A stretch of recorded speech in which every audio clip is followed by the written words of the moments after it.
Uau! Alguém sente a presença de Deus nesta tarde? É caso para dizer aquela frase que algumas vezes eu uso: se alguém não sente a presença de Deus neste ambiente e nesta tarde, então está morto. Não há dúvidas que Deus está aqui. Alguém pode dizer com convicção do género, mesmo para quem está ao seu lado acordar, dizer: Deus está aqui nesta tarde.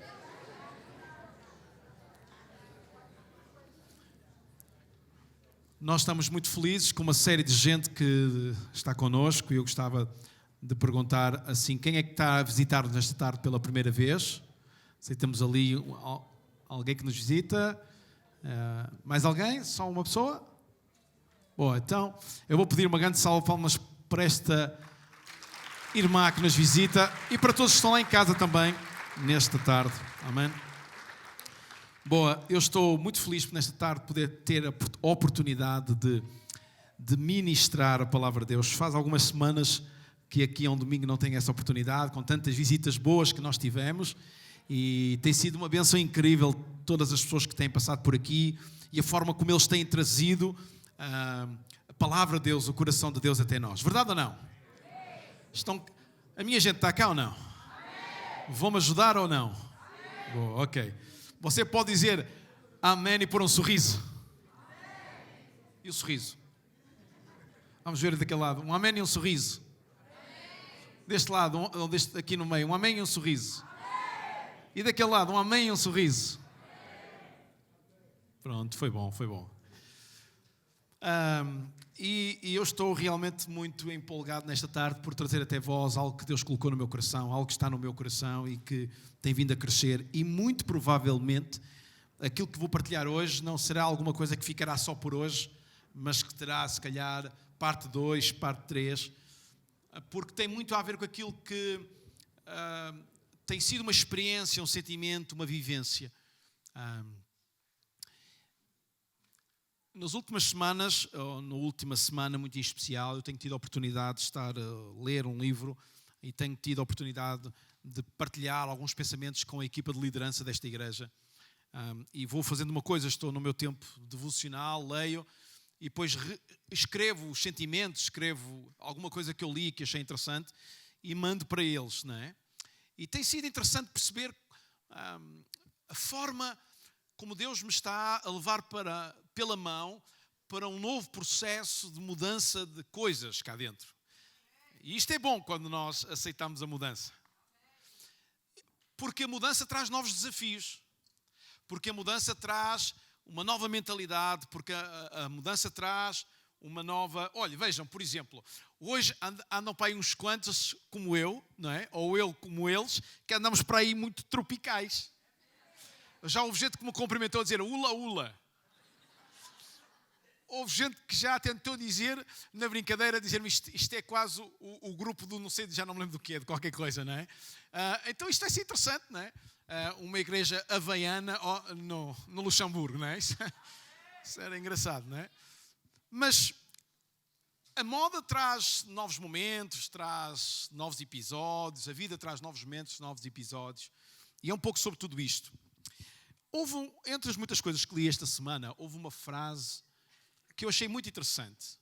Alguém no livro escreve assim: um filho diz para a mãe, um filho está a pintar, a desenhar, e enquanto ele pinta e desenha, ele tenta esconder o que está a fazer da mãe. E como qualquer mãe muito bem atenta, ela percebe que ele está a fazer qualquer coisa. Então pergunta-lhe: o que é que tu estás a fazer? E ele diz: eu estou aqui a desenhar. E ela pergunta-lhe: o que é que tu estás a desenhar? E ele diz: mãe, eu estou a desenhar Deus. E a mãe diz: filho, ninguém pode desenhar Deus porque ninguém sabe como Ele é. E o miúdo responde, a criança responde: depois de eu acabar o desenho, todos vão saber como Ele é. E isto faz-nos pensar exatamente isto.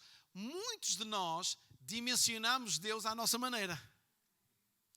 Muitos de nós interpretamos Deus à nossa maneira, baseada numa série de situações, factos, circunstâncias, experiências, uma série de coisas que aconteceram na nossa vida.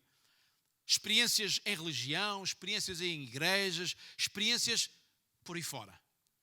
E o problema é que podemos correr o risco de Deus não ser nada daquilo que nós dimensionamos. Não ser nada parecido com o desenho que nós fazemos de Deus. E dizia o autor desse livro algo interessante. Muitas vezes nós tentamos colocar Deus como se fosse um micróbio dentro de uma lupa do microscópio, e nós tentamos dizer a Deus: fica muito quieto que eu quero te interpretar dentro do conceito daquilo que eu acho que tu és, dentro daquilo que é a base do meu conhecimento. E eu gostava que nós fôssemos levados nesta tarde para um outro patamar, onde Deus pode ser tudo aquilo que tu nunca pensaste que Ele podia ser. E que o mover de Deus pode ser tudo aquilo que tu nunca pensaste que podia ser. E que uma experiência com Deus pode ser tudo aquilo que tu nunca dimensionaste que pudesse ser. E quando nós vivemos nesta dimensão que eu acabo de falar, nós verdadeiramente somos inocentes quanto àquilo que Deus é. No sentido de Deus ser muito maior, muito para além do meu pensamento, muito para além da minha capacidade de o compreender ou de o engavetar dentro de vários preconceitos. E quando nós conseguimos mergulhar nesta atitude, num relacionamento com Deus, dizia o autor, e eu acho isto brutal, nós nunca ficaremos surpreendidos se Deus ou Jesus caminhar por cima dos mares. O problema e o espanto dos discípulos quando viram Jesus caminhar sobre os mares, ou pelo mar, ou pelo lago, ou pelas águas, foi porque eles dimensionavam Jesus de uma certa forma. E o problema é que todos nós, por causa da sociedade, dos valores, das igrejas, da religião, de tudo aquilo que é o fundamento da nossa vida, muitos de nós olhamos para Jesus e dimensionamos Jesus naquela forma. Eu quero te dizer, dá um passo de coragem comigo nesta tarde. Eu quero te dizer algo que está no meu coração. Uma das coisas que Deus está a fazer comigo nesta semana é levar-me para lugares que eu nunca tinha ido com Deus. E muito daquilo que eu vou falar nesta tarde, eu penso que facilmente vão perceber isso. Alguém ainda está feliz? Alguém está com vontade de continuar? Se alguém tiver com vontade de desistir, levante-se assim discretamente e pode ir embora. Não, estou a brincar consigo, por favor, não saia, que eu ficarei muito triste. Eu gostava de falar hoje sobre o poder que se aperfeiçoa na fraqueza. O poder que se aperfeiçoa na fraqueza. Mas nós vamos fazer uma viagem muito turística por alguns textos. E eu quero vos dizer que esta manhã, quando eu li esses textos, as lágrimas vieram-me aos olhos, literalmente. E eu, sentado na minha sala, enquanto todos descansavam, e eu podia ter a luz do dia e lia os textos bíblicos, como um menino, as lágrimas vieram aos meus olhos. Perceber coisas que estão lá em textos que eu já li tantas vezes e que eu gostava nesta tarde, levá-lo a sentir, a perceber e a entender como Deus faz coisas tão interessantes para que nós possamos crescer. Bem, você lembra-se da mulher samaritana? A mulher samaritana. Há um texto, eu não vou pedir para abrir, nós vamos abrir outro e vamos ler em conjunto. Mas este eu vou só citar. No fim do episódio da mulher samaritana, com Jesus, quem é que conhece esta história? Levanta a mão. Bom, quem não conhece, depois, em casa pode ler em João capítulo 4 e vai ler lá sobre a história em que Jesus tem um encontro com uma mulher que foi tirar água a um poço. E no fim, esta mulher diz assim, a mulher disse então a Jesus, sei que o Messias, ela está a falar com Jesus, mas não percebe quem Jesus é. E ela diz assim, sei que o Messias, isto é, o Cristo, há de vir. Você já reparou o quão desperdiçar é um momento, energia, alegria, tudo e mais alguma coisa, quando nós estamos na presença daquela pessoa que nós esperamos e nem damos pela conta que estamos mesmo com ele? Alguém está comigo? Amém. Alguém já teve um encontro com Jesus? Alguém já teve episódios de encontro com Jesus? E se calhar alguns até foram tão marcantes que tu podias dizer nesta tarde, eu lembro exatamente o que aconteceu quando eu tive um encontro com Jesus. Eu chorei, eu alegrei-me, eu pulei, eu deitei-me, eu fiquei prostrado, eu fiquei em silêncio. Sei lá, cada um de nós teve uma experiência totalmente diferente, ou experiências totalmente diferentes. Mas o mais interessante, talvez nós muitas vezes não paramos para pensar, é que Jesus, provavelmente, já teve um encontro connosco e nós nem demos por ela. Provavelmente houve momentos da nossa vida em que Jesus tentou encontrar connosco e nós não demos por ela. Alguém está cá? Boa. E esta mulher diz assim, sei que o Messias, isto é, o Cristo, há de vir. Quando ele vier, há de anunciar-nos todas essas coisas. Respondeu-lhe Jesus, Tu estás a falar com Ele. Sou eu mesmo. E há uma coisa ou duas coisas que podem acontecer nesta tarde. Tu podes estar aqui, Jesus ter um encontro marcado contigo e tu ouvires algo de Deus para a tua vida e não perceberes que é Deus a falar contigo. Ou então, tu podes ficar sensível à voz de Deus nesta tarde e dizeres, isto é Deus a falar comigo, então eu vou escutar o que Ele tem para mim. Ok?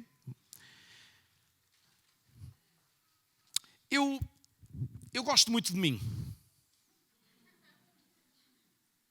Você não gosta de si? Pode guardar isto aqui, que isto está-me aqui sempre a vibrar e a incomodar. Obrigado. Eu gosto muito de mim.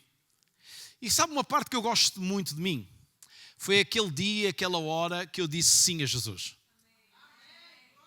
E a minha vida ficou marcada para todo sempre. Sim, eu nasci num lar cristão, sim, eu nasci num lar e numa família de gente que serve, no ministério, verdade. Sim, eu sei disso tudo. Mas houve um dia, por volta dos meus 12 anos, em que eu lembro-me claramente, numa pequena igrejinha, numa congregação, onde eu cresci, num domingo à tarde, num culto das 3 horas, em que quando alguém que até não era muito eloquente a ministrar a palavra de Deus, um cobrador de escala, muito humilde, muito discreto, ele pregou a palavra de Deus e no fim perguntou, está aqui alguém que quer receber Jesus como seu Salvador? E eu entendi que aquele era o dia em que eu tinha que tomar uma decisão na minha vida. Eu levantei a minha mão, recordo-me bem. Estávamos a falar na década de 80. E a minha vida nunca mais foi a mesma. É por isso que eu gosto muito de mim, porque eu tomei uma boa decisão uma vez na vida, pelo menos. Eu não sei se você se ama a si mesmo ao ponto de dizer, eu tomei uma bela decisão um dia em que eu aceitei Jesus. Você é feliz com essa decisão? Alguém pode dizer, louvado seja Jesus. Louvado seja o Senhor. Mas você sabe, nós não podemos viver num episódio lá atrás. Nós temos que viver numa constante renovação. E muitas vezes a renovação não significa que tenha que ser algo novo. Às vezes nós precisamos de passar por aqueles momentos e por aqueles episódios e por aquelas palavras que muitas vezes já passamos por elas. Eu não sei se já aconteceu consigo, sei lá, um texto bíblico, um livro, algo que fez muito sentido na sua vida num dia, num momento, num ano, numa história, e passaram-se os anos e você voltou lá ao mesmo livro, à mesma história, à mesma mensagem, à mesma pregação, e de repente você ouviu a mesma coisa que tinha ouvido 5, 10, 15, 20 anos atrás, e você de repente diz, como é que isto hoje fala coisa tão diferente à minha vida? Eu quero vos dizer que ao longo destes 20 anos de ministério, houve mensagens que eu repeti em momentos diferentes, em igrejas diferentes, em episódios diferentes, em conferências diferentes, quando senti a direção de Deus nesse sentido. Mas foi tão interessante perceber que quando peguei numa palavra que há 5 anos estava para trás e volto a ministrá-la 5 anos depois, ou 10 anos depois, como é que Deus fala coisas novas através da mesma palavra? Eu acho isto absolutamente fantástico. Mas há uma razão para isto. É que na diferença desses anos, houve mudança em mim.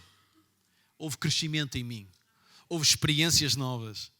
Houve uma experiência com Deus que foi sendo mudada até ao ponto que, anos depois, eu era uma pessoa diferente. E logo olhar para a Bíblia e logo olhar para aquela palavra era de uma maneira diferente. Eu não sei quantos estão aqui que leem a palavra de Deus há mais de 10 anos. Quantos? Vamos lá, um pequeno exercício, porque o almoço foi difícil para alguns, estou a reparar. Quantos leem a palavra de Deus pelo menos há mais de 10 anos? Levantam o braço. Há mais de 20? Há mais de 30? Há mais de 40? Há mais de 50? Bom, ainda se continua. Há mais de 60? Já não. Mas é interessante, você nunca pegou num texto que já leu tanta vez e de repente você diz, como é que este texto está a falar coisas tão diferentes para a minha vida? Já aconteceu consigo? Boa, então se calhar nesta tarde vamos mergulhar nisso. O tema nesta mensagem é? Não, mas temos que dizer todos. E o primeiro subtema, o primeiro assunto que eu gostava para construir isto, para percebermos isto, gostava de vos falar sobre descanso. Ok? Descanso. E eu queria que você fosse comigo até o segundo livro de Coríntios. Segunda Epístola de Coríntios, capítulo 12. Ok? Capítulo 12 de Coríntios. Quem já lá chegou diz aleluia. E o versículo está ali, o primeiro, é o 7. 2 de Coríntios 12, 7.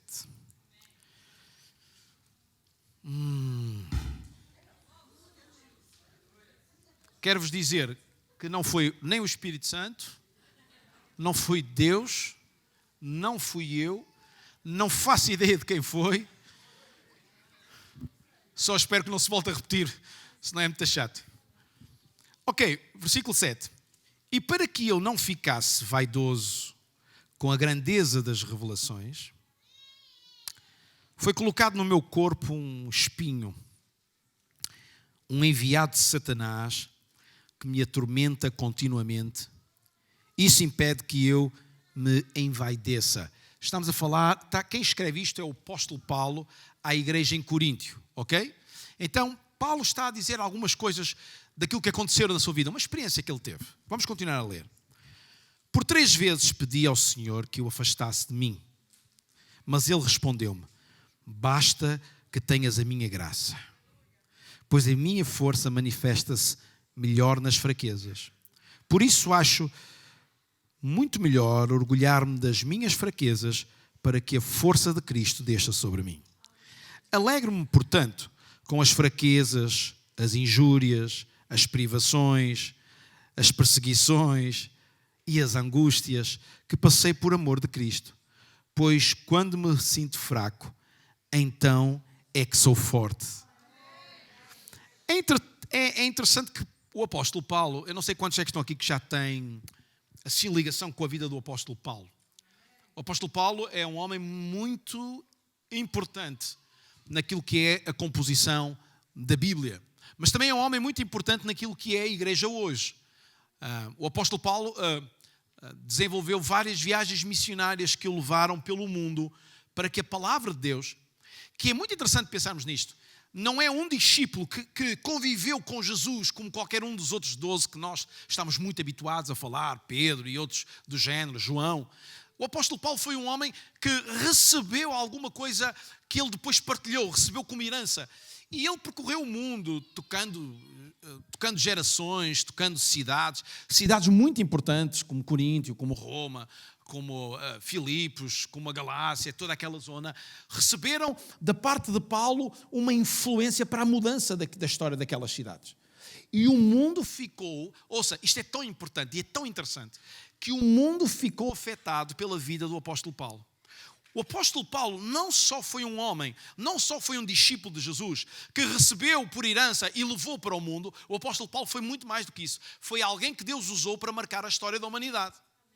Se hoje nós temos um cristianismo na Europa, se nós hoje temos em várias áreas, em vários países, a influência do cristianismo, é porque o apóstolo Paulo foi um homem sem medo, um homem forte, como eu quero apresentar nesta tarde, que teve a coragem de sair da sua casa, da sua vida e fazer a vontade de Deus pelo mundo. Ainda estão cá comigo? E uma das coisas que nós encontramos muito na vida do apóstolo Paulo, e isso é muito interessante, é que no decorrer da sua vida, o apóstolo Paulo foi tendo muitas revelações, muitos episódios em que Deus foi manifestando, foi claramente se manifestando. E ele ensina-nos várias coisas. E a primeira é que é no caminho com Jesus que nós aprendemos tanta coisa. Eu não sei se você já leu sobre a vida de Jesus e os discípulos, mas uma das coisas que acontece quando nós lemos os evangelhos é que percebemos que Jesus caminhou pelas ruas, pelas cidades de Israel, e uma das coisas que aconteceu foi que enquanto ele caminhou, ele ensinou tanta história, tanta lição aos seus discípulos. Eu quero te dizer que tu não tens possibilidade de conhecer tudo acerca de Jesus, a não ser que tu comeces a caminhar com Jesus. E isso tem que ser uma caminhada que tu tens que decidir fazer. Eu lembro que na década de 80, se a minha memória não me trai, não sei se 85, coisa assim, eu decidi por Jesus. O que é que eu fiz? Uma coisa muito simples. E eu disse, a partir do dia de hoje, eu vou começar uma caminhada com Jesus. E nesta caminhada muita história tem acontecido. Muita história de milagres, muita história do suprir de Deus, muita história de portas abertas, muita história de águas a serem abertas, muita história de armas e ciladas do inimigo serem destruídas. Eu quero dizer, é na caminhada com Jesus que nós aprendemos quem Deus é. que a revelação de quem Deus é se mostra. E eu quero dizer, não há outra forma. Muitos às vezes estão numa igreja, envolvidos num contexto, numa comunidade de igreja. Muitos vêm aos cultos à espera de ter uma revelação de Deus assim. Isso não acontece. Há muitos que querem seguir a Deus e conhecer Deus através de uma obediência de certos mandamentos. Eu quero dizer, sim, obedecer aos mandamentos é importante, porque os mandamentos ajudam que a nossa vontade, que o nosso querer se alinhe com a vontade de Deus. E o nosso caminhar se alinha com o caminhar de Deus. Mas o que é realmente importante é não termos medo de caminhar com Deus. Alguém pode dizer amém? E uma das coisas que nós temos que aprender é que o descanso é importante. A nossa vida é feita de ciclos. A nossa vida é feita de momentos de adrenalina e momentos de menor adrenalina. Quem é que já passou por este episódio? Sei lá, um momento difícil, em que você descobriu que nesse momento difícil da sua vida, você tinha uma coragem para além dos limites. Você até ficou surpreendido consigo. Alguém entende o que eu digo? Certo? E depois, nunca aconteceu consigo, após esse momento ter passado, você entrar assim num momento em que até queria ter mais adrenalina, mas não tinha tanta. E você diz para consigo, o que é que se passa comigo? Não é? Parece que o seu corpo exige uma coisa que é descanse. E nós muitas vezes lutamos contra isso, verdade ou não? E teimosamente o nosso corpo diz, descansa, reflete, descansa, goza este momento, entende que... E nós dizemos mentalmente, não, eu tenho que continuar, eu não posso baixar o ritmo. E é aí que muitas vezes entram períodos de stress, de frustração, de ansiedade. É verdade ou não é? Se eu estou a dizer alguma coisa que faz sentido, vá dizendo amém para eu me sentir motivado nesta tarde. E é nesses momentos que nós fazemos uma luta interior. E muitas vezes criamos processos de profunda angústia, de um profundo agonizar. Há pessoas que às vezes estão de férias e querem estar a trabalhar. Há pessoas que estão a trabalhar e querem estar de férias. Há pessoas que estão a dormir e querem estar acordados. Há pessoas que estão acordados e querem estar a dormir. Sei nunca aconteceu consigo você querer o que não está a viver e muitas vezes ser exatamente o contrário, não é estranho? O pessoal passa, eu ia dizer passa um ano inteiro a dizer, as férias quando chegar, porque há aqui pessoal que passa, mas é quase um ano inteiro de férias. Isto é uma à parte. Não, mas há pessoal que fica à espera das férias e quando as férias chegam, começa a gozá-las e de repente diz, já me falta, já não. Alguns até dizem, eu não me aguento parado. Verdade ou não? Às vezes, sei lá, o corpo teve uma dor. E de repente você vai ao médico e o médico disse que você vai ter que ficar em casa a descansar. E você teimosamente em casa não arranja, falávamos há bocadinho, não é? Que estar parado, alguém me dizia que o braço ao peito, isto pastor está parado, isto não é para mim. Mas se o braço está ao peito e se o braço não pode funcionar, o que é que o corpo está a dizer? Mas mentalmente nós dizemos, eu não me aguento assim. E normalmente fazemos asneiras, alguns fazem asneiras. O que é que acontece? Começam a fazer esforços e estragam o que está a acontecer. Alguém entende o que eu estou a dizer? Eu li uma história, eu li uma partilha interessante, que alguém diz que um dia o pastor estava na igreja e disse à igreja, irmãos, eu quero-vos anunciar que eu vou de férias. E alguém gritou lá atrás, pastor, o diabo nunca está de férias. E o pastor calmamente responde e diz, é por isso que a vida dele é um inferno.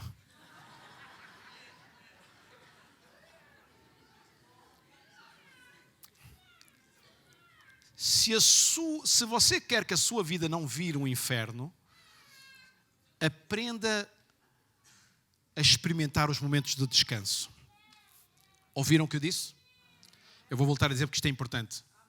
Porque para construirmos poder que se aperfeiçoa na fraqueza, para vivermos isso, nós precisamos de aprender a entender os momentos de descanso.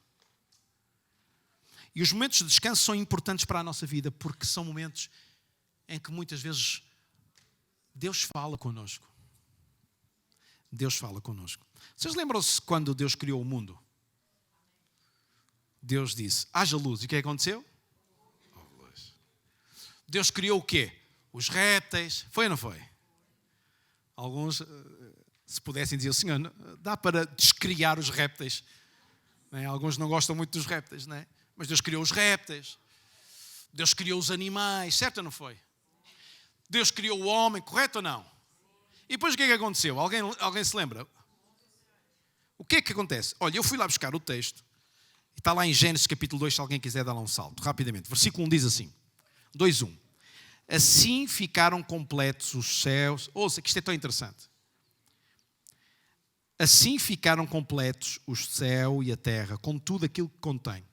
No sétimo dia, Deus tinha completado a sua obra. E nesse sétimo dia, Deus descansou dos trabalhos que tinha vindo a fazer. Deus abençoou o sétimo dia e fez dele um dia sagrado, pois foi o dia em que ele descansou de todo o trabalho de criação que tinha feito. É esta a história da criação do céu e da terra. É interessante. Você acha que Deus para descansar estava cansado? Isto da criação é uma grande fadiga, não é? Sei lá, Deus sentadinho no... Queres-me trazer a garrafa d'água, é isso? Estás aí a perguntar se eu quero a garrafa d'água. Muito obrigado. E vais-me abrir a garrafa d'água e tudo. Então uma salva de palmas para o Davi, que é para ele.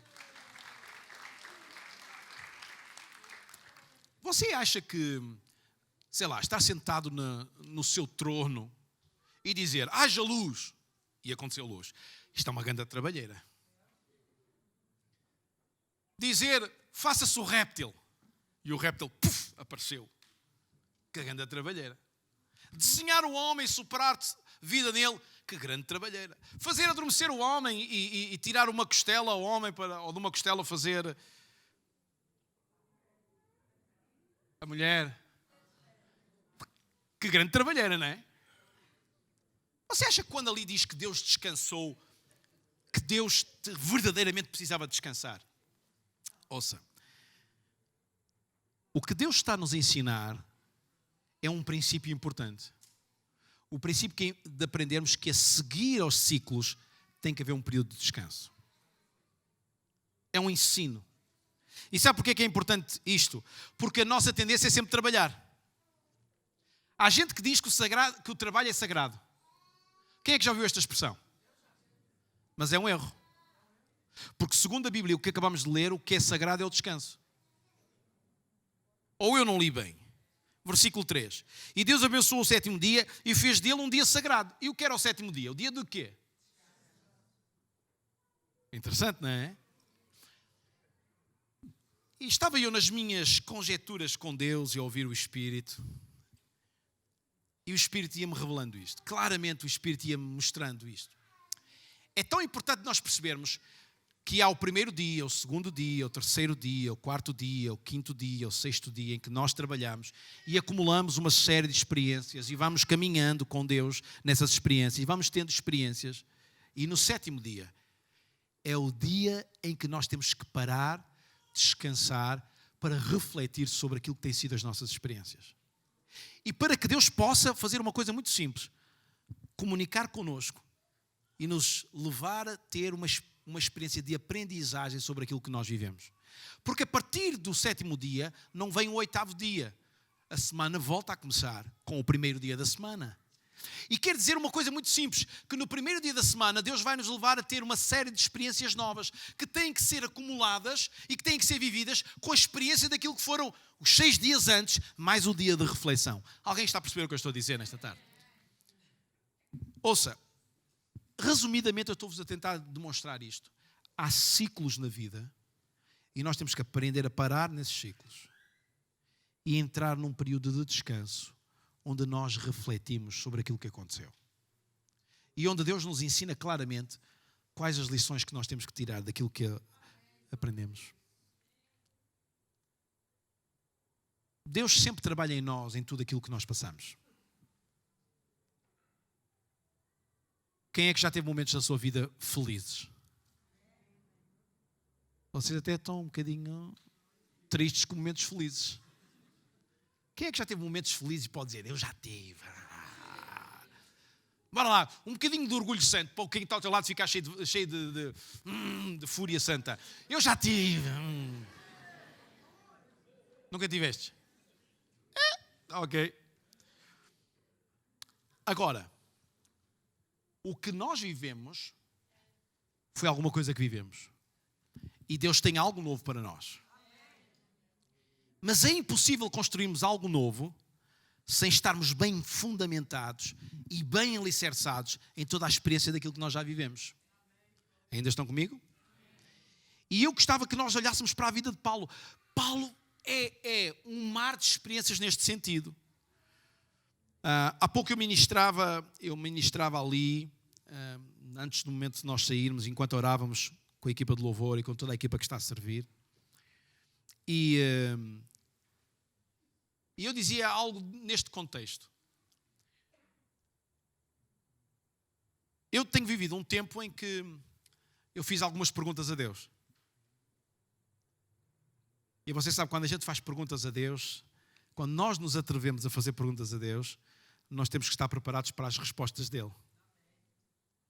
E eu gosto muito do meu Deus, porque o meu Deus dá-me aquelas respostas assim, irónicas, no português mente bem falado.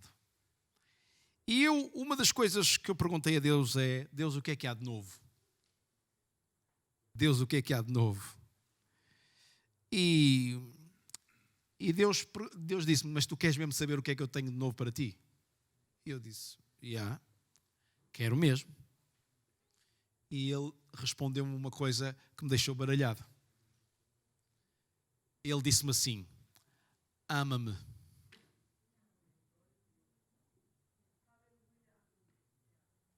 E a mim apetecia-me dizer: Deus, eu já faço isso há muito tempo. E Deus continua a dizer: ama-me.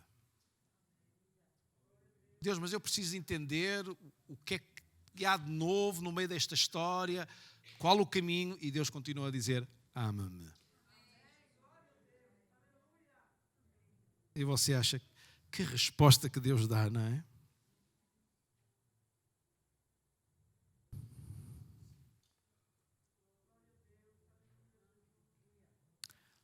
E Deus disse-me uma coisa muito interessante.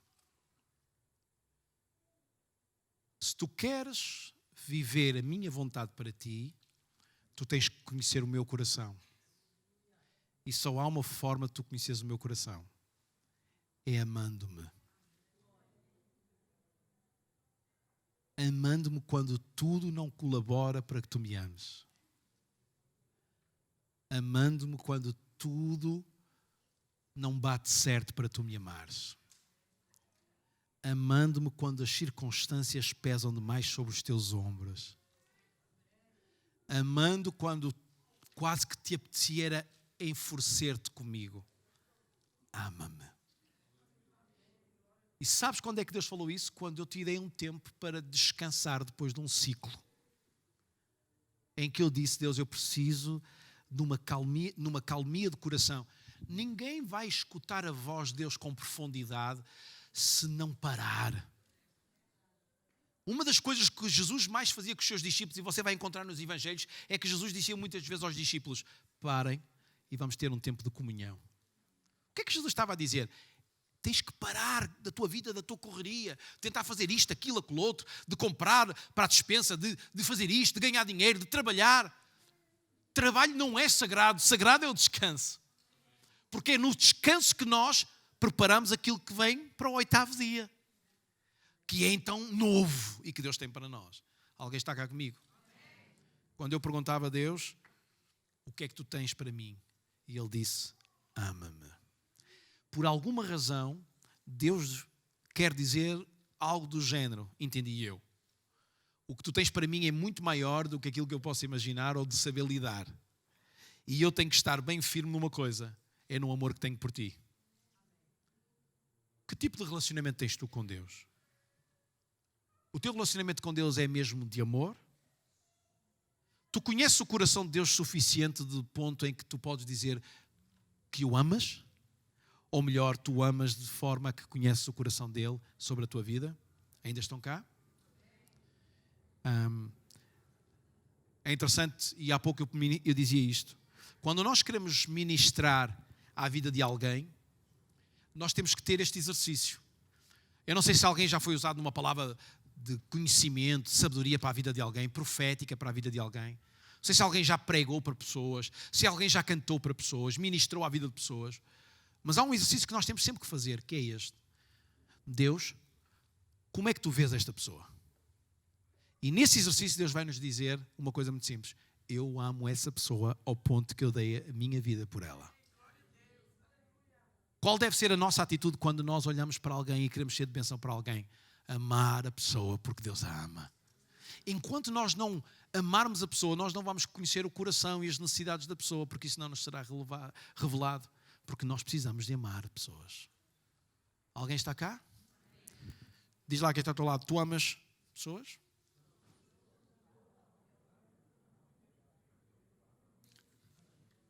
Segunda palavra que nos ensina, revelações.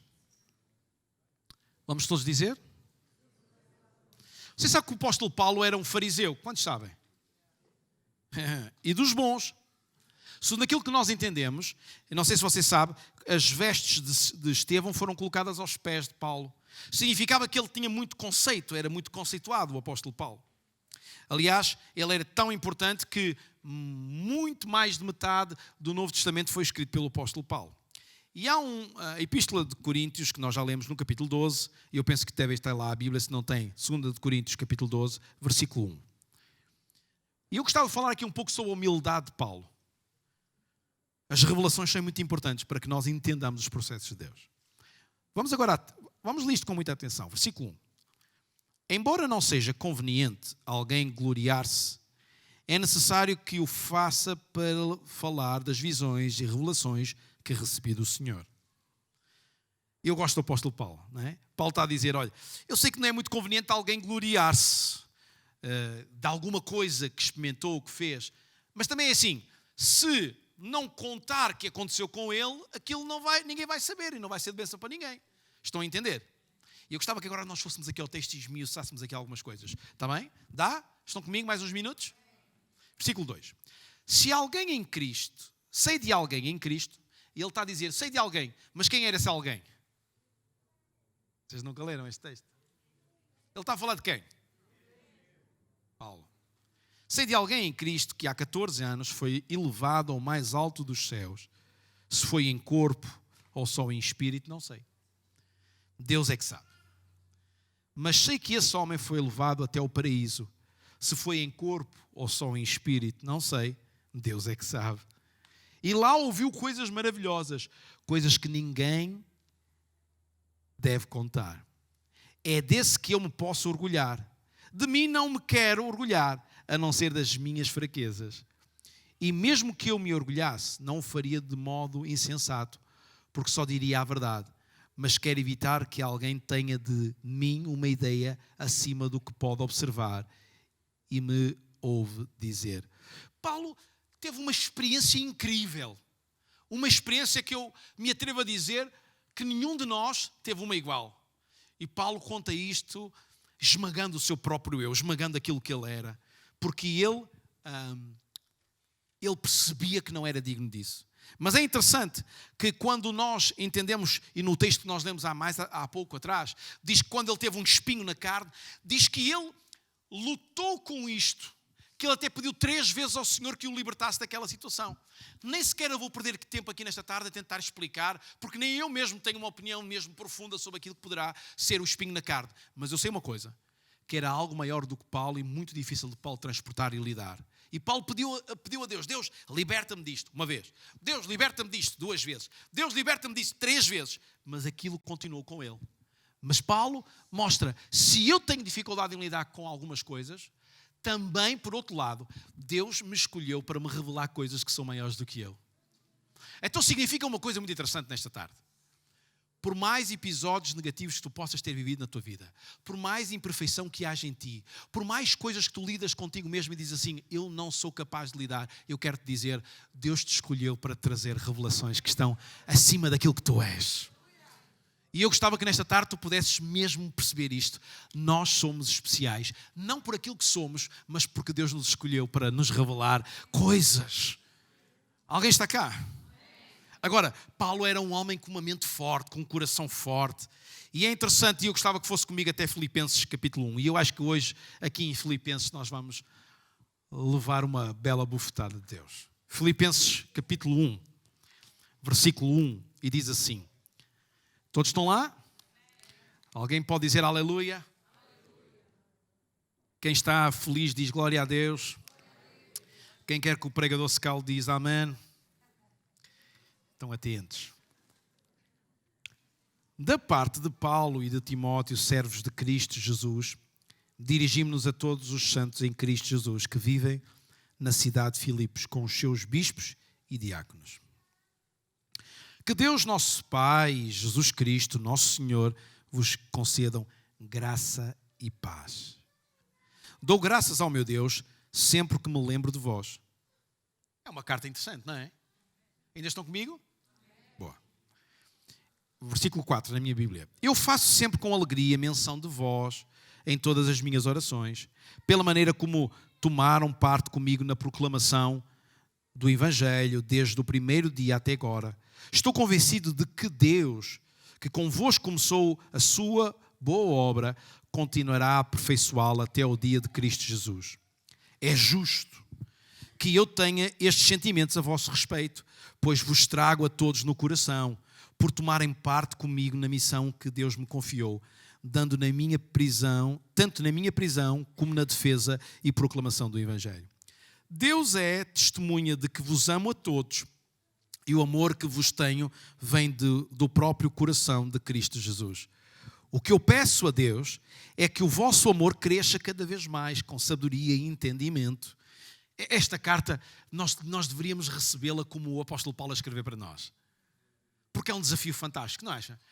Isto é uma oração que alguém pode fazer a nosso respeito e nós devíamos alcançá-la como uma oração para nós. Versículo 10. Para que saibam escolher o que é melhor, tanto assim terão uma vida digna e irrepreensível para o dia da vinda de Cristo. Será uma vida cheia de boas ações que Jesus Cristo realiza em vós para a glória e louvor de Deus. E Paulo começa assim no versículo 12. Meus irmãos, quero que saibam que aquilo que me aconteceu até contribuiu para o progresso do Evangelho. E o que é que aconteceu? Alguém, antes de continuarmos a ler, sabe o que aconteceu ao apóstolo Paulo? Onde é que ele estava? Alguém disse. Deste lado ninguém disse. Digam porque eles estão a dizer certo. Aqui no meio.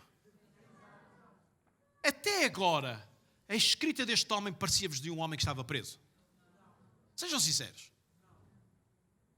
A maneira como ele expressa a alegria pelos outros. Ouça, você nunca teve preso, pois não? Eu também não. Mas eu lidei muitos anos com pessoas presas. E ouça, por mais que esteja lá há muito tempo e muito habituado, há uma tristeza que se carrega. Porque quer queiramos, quer não, às vezes nós temos na gíria e nos nossos pensamentos dizemos eles têm uma vida boa, tudo pago, comida e não sei o que mais.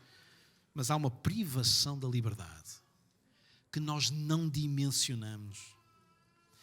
Talvez a melhor amostra disto é quando nós estamos imobilizados em casa. Quando por alguma razão temos uma dor que não nos podemos mexer.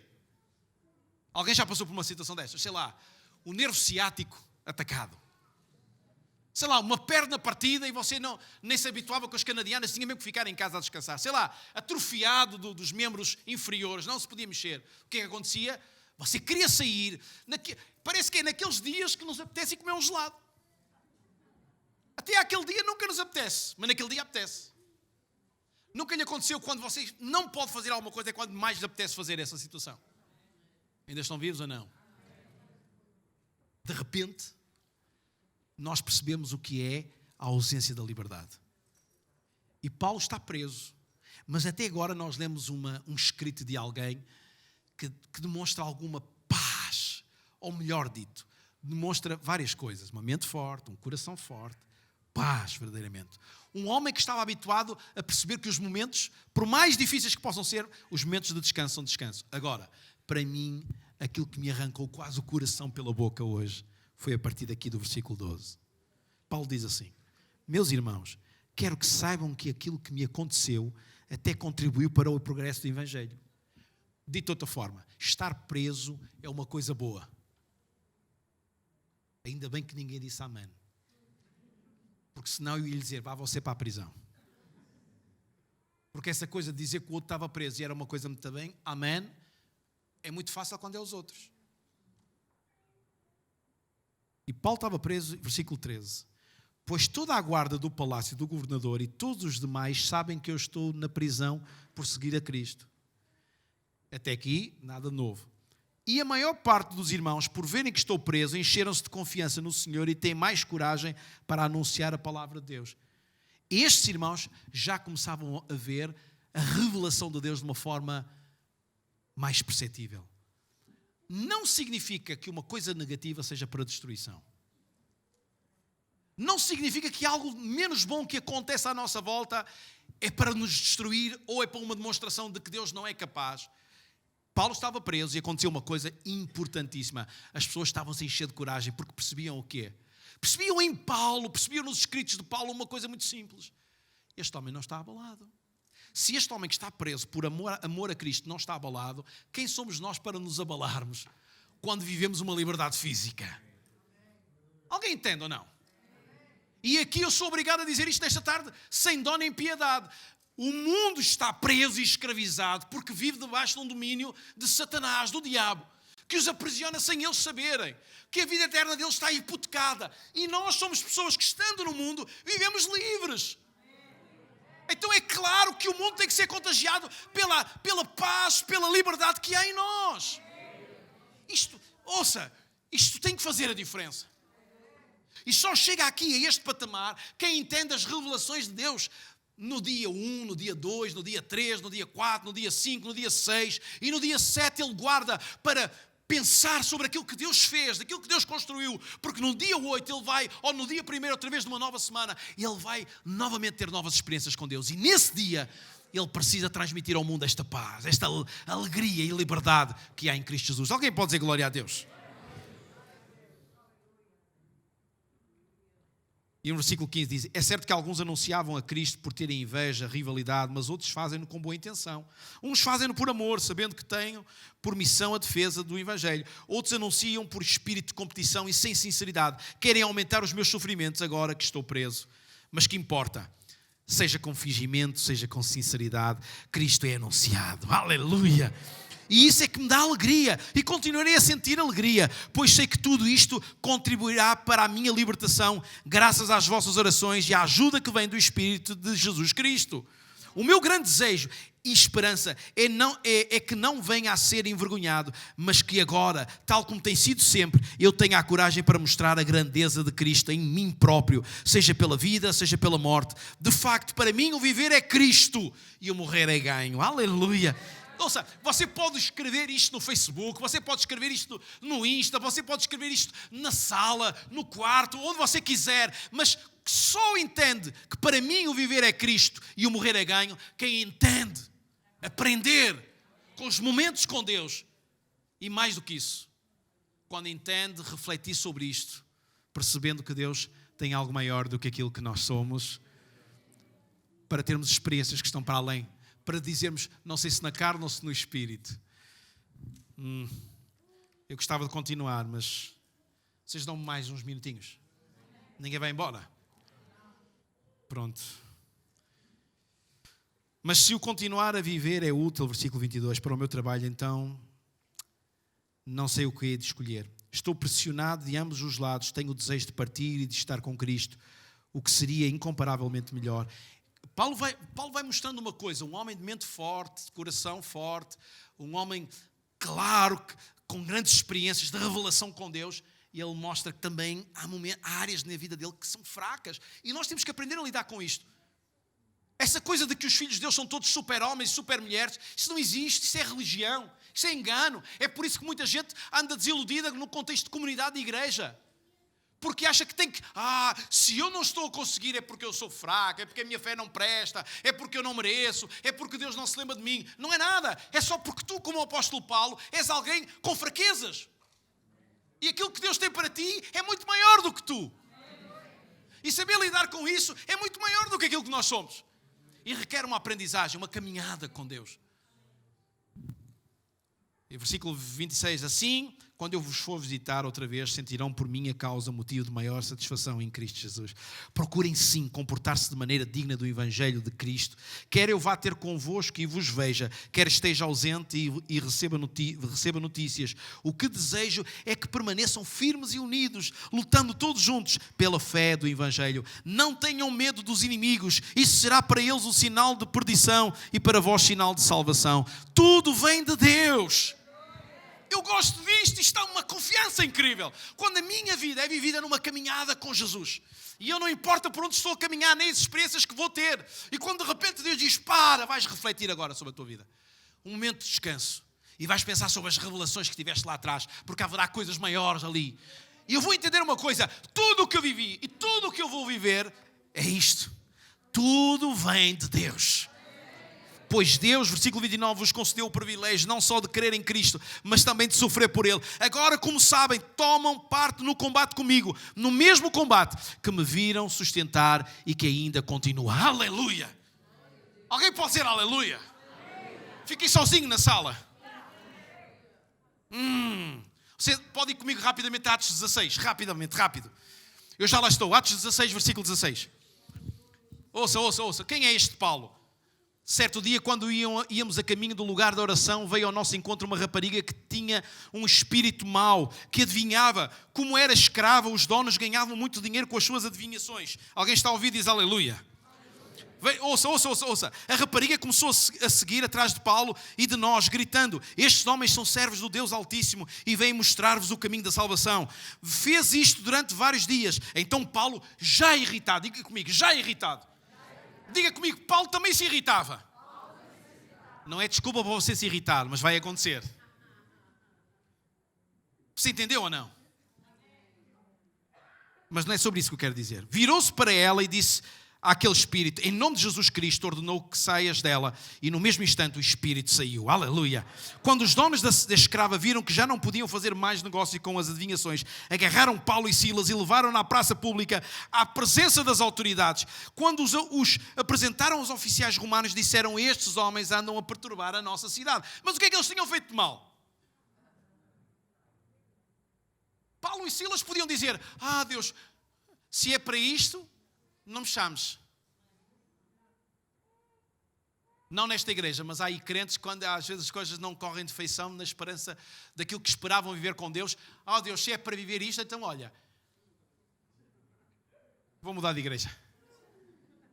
E depois mudam de igreja e descobrem uma coisa, é que o Deus de uma igreja é o mesmo Deus da outra igreja.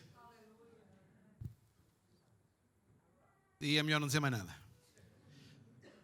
Versículo 22. Então a multidão levantou-se contra eles e os oficiais deram ordens para lhes tirarem as roupas e os castigarem.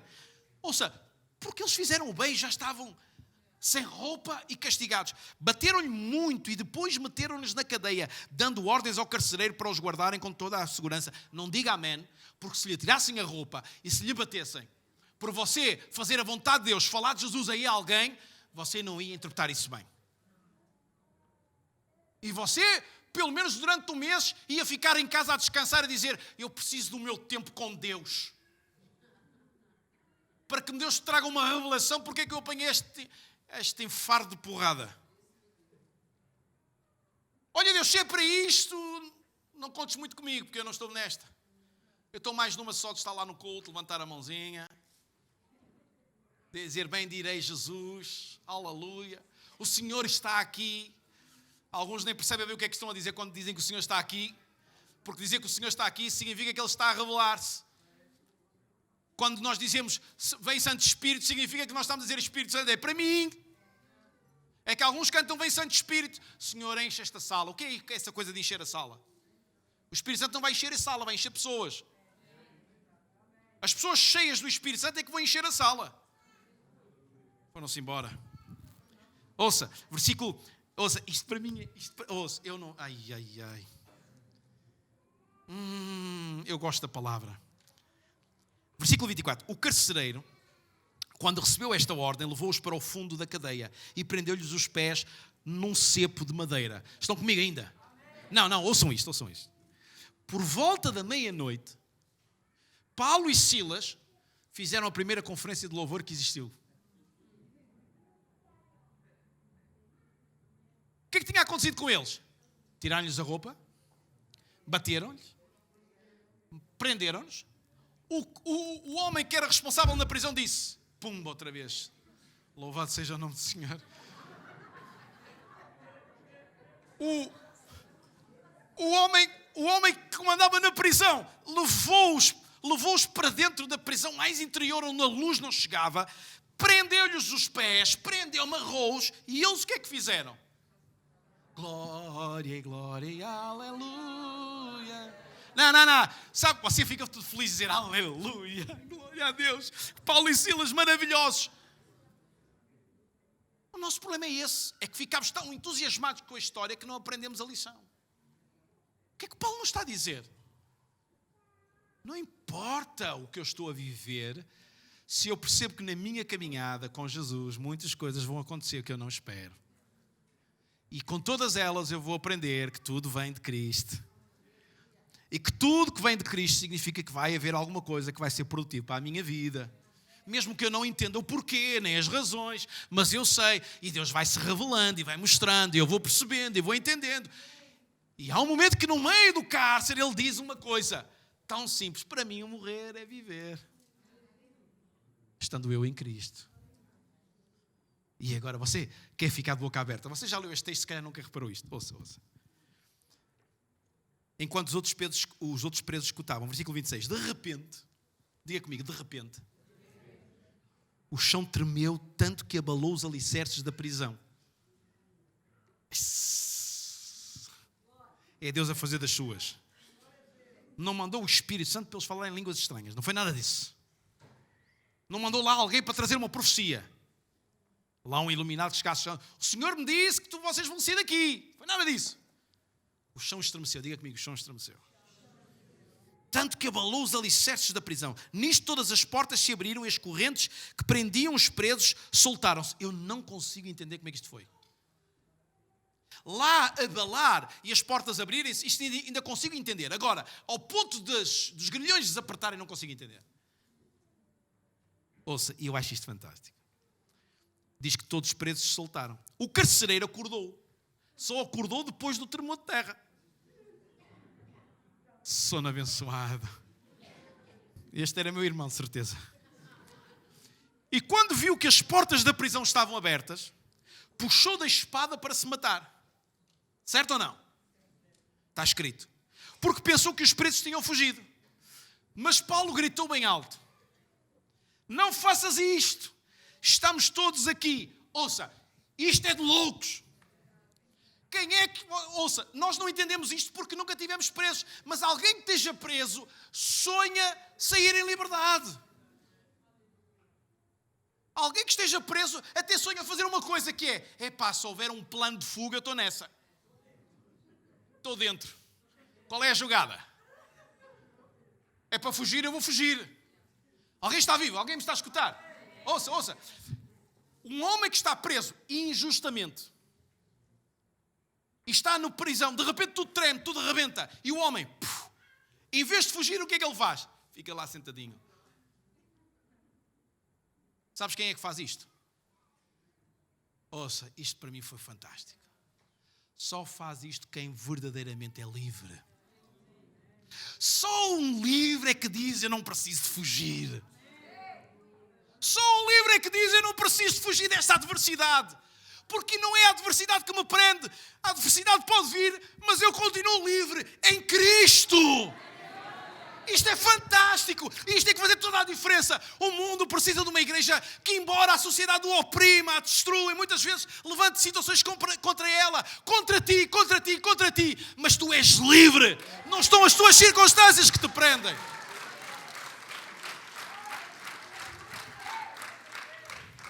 Não, isto é de loucos. Você tem que dizer no mínimo comigo, Paulo era louco. Porque olhe, se isto não chegava, eu sei que já devia me ter calado há muito. Ai, Senhor. Versículo 29. Então o carcereiro pediu uma luz, entrou a correr e todo a tremer, curvou-se aos pés de Paulo e Silas. Versículo 30. Depois levou-os para fora e perguntou, senhores, o que é que eu devo fazer para ser salvo? Crer no Senhor Jesus e serás salvo tu e a tua família. Responderam eles. Anunciaram então a palavra do Senhor ao carcereiro e a todos que estavam em sua casa. Não entendo. Então o homem que quase quis tirar a sua vida pegou no apóstolo Paulo e levou a falar com a família. Crê no Senhor Jesus e serás salvo, tu e a tua família, responderam eles. E anunciaram então a palavra do Senhor ao carcereiro e a todos que estavam em sua casa. Mesmo àquela hora da noite, o carcereiro levou-os da cadeia para lhes trazer... O carcereiro levou-os da cadeia para lhes tratar das feridas. Logo a seguir, ele e toda a sua família foram batizados. Levou por fim Paulo e Silas para a sua casa e deu-lhes de comer. Então o homem que estava preso, que Deus fez mexer as portas da prisão, em vez de fugir, disse: estou aqui porque eu sou livre, não preciso fugir. Nesta prisão não determina quem eu sou. Ouça, isto é louco. Não é a prisão que determina quem eu sou, mas sou eu que determino o que é a prisão. Não, isto merecia no mínimo você ficar de pé e aplaudir e gritar, mas agora não. Não é a prisão, não é as dificuldades, não são as circunstâncias que determinam quem tu és, mas és tu que determinas as tuas circunstâncias. E eu acho isto de doidos. Porque o apóstolo Paulo foi comer a casa de quem? Não percebi. Mas você quer ver uma coisa só para você rir mesmo? Você agora tem que rir à brava. Versículo 35. Quando amanheceu, os oficiais romanos mandaram os seus guardas dizer ao carcereiro para os soltar. A quem? Não, você não está a ver o filme. O homem está preso, agrilhoado no fundo. De repente treme a prisão. E ele fica lá, descansadinho. O homem vai matar-se. E ele diz: não, nós estamos aqui todos, fica tranquilo. Isto é uma coisa de loucos. O que é preciso fazer para eu ser salvo? Faz isto, é a tua família, batiza aquela gente toda, comem, jantam, tranquilos, ceiam, passam uma noitada do... Eu ia dizer do caraças, mas não posso dizer. E depois disto tudo, sabes o que é que acontece? Paulo diz: é tempo de me levares para a prisão. E lá vai o carcereiro com Paulo e Silas. Não, para a prisão, eu vou para a prisão. Uau! Porquê é que Paulo quis voltar para a prisão? Porquê é que Paulo não? Paulo decidiu uma coisa: eu não vou ser fugitivo porque eu sou livre. Porquê é que tu tens que ser fugitivo quando tu és livre? Não são as circunstâncias e os problemas que determinam quem tu és. Mas és tu que, à medida que vais aprendendo com as revelações de quem Deus é, que vais sendo livre e és tu que determinas aquilo que as circunstâncias têm que ser para ti. Isto é brutal. Bem, vamos terminar só lendo isto. Olha, ainda tinha outro texto, mas não vou ler. Olha, o outro texto a seguir, antes de ler, este é muito giro, que é aquele do naufrágio. Quando Paulo sabe que vai ser preso, mas vai lá, porque Deus lhe disse que ele tinha que ir pregar a Roma. E Paulo adverte que a viagem vai ser mal. E aquilo tudo acontece como Paulo tinha dito. E no meio daquela angústia, daquele problema, Paulo ainda diz àquela gente toda: o melhor é vocês comerem. Porque senão vocês vão lidar mal, vocês vão ter fraqueza. Como é que um homem que está a caminho da sua prisão e da sua destruição diz ao pessoal: vocês têm é que comer, porque senão vocês vão ficar fraquinhos? Isto tem que nos fazer parar e pensar. Quem era Paulo? Bem, fique lá de pé. Vamos ler esta parte final. Versículo 36, de quem quiser, do capítulo 16 de Atos. Versículo 36. O carcereiro disse a Paulo: os oficiais mandaram-me soltar-vos, por isso podem sair em paz. Ouça isto. Mas Paulo respondeu aos guardas: mandaram castigar-nos em público, sem sermos julgados. Nós que somos cidadãos romanos. Depois meteram-nos na cadeia e agora querem soltar-nos às escondidas. Isso não. De quem era a ordem para serem soltos? Era de quem os podia soltar. E o que é que eles dizem? Não. És tu que determinas em Cristo o curso da tua história. És tu que determinas o curso da tua história. E ele continua. Que venham os próprios oficiais romanos tirar-nos daqui. Os guardas foram dizer aos oficiais. E quando estes souberam que Paulo e Silas eram cidadãos romanos, ficaram... Ouça, quando nós caminhamos nesta aprendizagem com Jesus, quando nós caminhamos na revelação de quem Deus é, eu quero dizer que vai acontecer uma coisa. Não somos nós que nos vamos vergar sobre circunstâncias, mas são as circunstâncias que se vão vergar perante nós. Porque nós somos filhos de um rei. Alguém pode dizer amém a sério?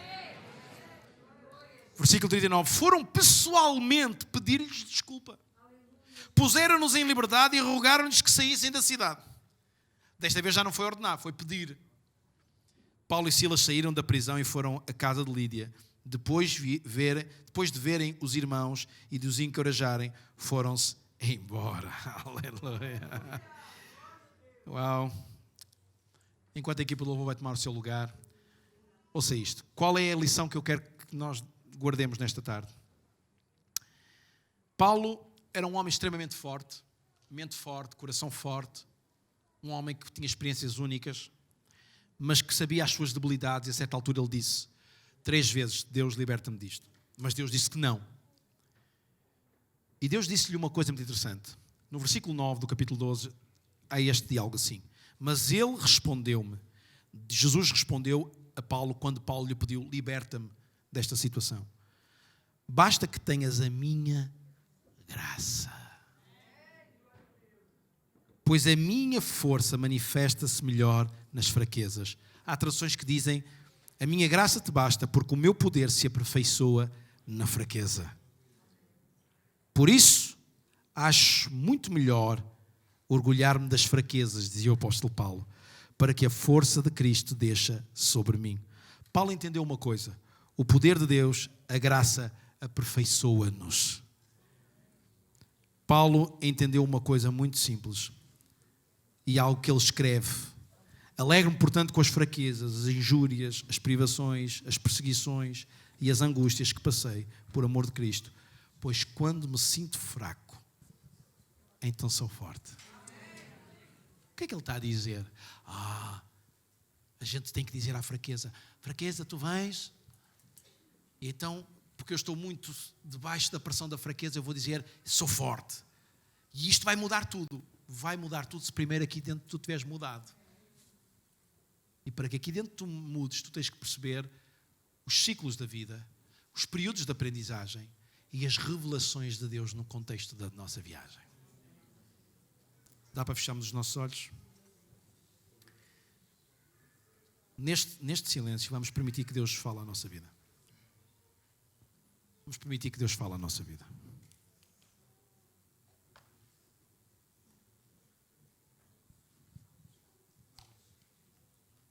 Há aqui muito género de pessoas. Pessoas cansadas, pessoas abatidas,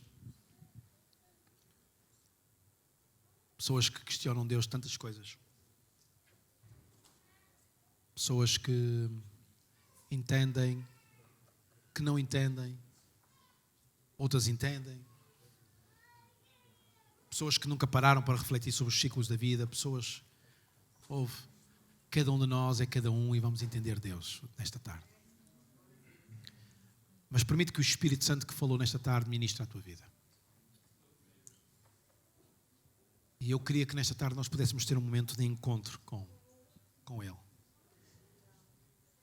Talvez no meio da tua dificuldade tu estás no cárcere interior. E tu vais cantar a seguir uma música que vai dizer e vai nos desafiar a cantar e a dizer que há muito mais. Mas antes de cantares isso, tu tens que entender os processos de Deus. Deixa que aquilo que foi ministrado à tua vida te desperte nesta tarde. Mas te desperte para uma mudança. Porque o que é necessário nesta tarde é uma mudança. Uma mudança. Eu sinto o mover do Espírito Santo nesta tarde de uma forma única. E tu podes ficar no teu lugar, estabelecer um concerto com Deus. tu podes sair do teu lugar e vir à frente. Vamos dar esta liberdade para conforme o Espírito Santo nos dirigir. Vamos deixar que o Espírito Santo nos direcione. Mas eu sei que há aqui pessoas que provavelmente têm esta necessidade de sair do seu lugar e vir estabelecer um compromisso com Deus, talvez dobrando os seus joelhos, ficando aqui à frente. Outros ficarão no seu lugar. Mas vamos dar liberdade para que o Espírito de Deus nos toque, nos mova. Mas se alguém deseja sair do seu lugar, é agora mesmo. É agora mesmo. Sai do teu lugar e vem à frente. Nós queremos ter alguém que possa orar por ti, alguém que possa ministrar a tua vida. Alguém que antes de orar vai dizer, Deus, como é que tu olhas para esta pessoa? E Deus vai olhar.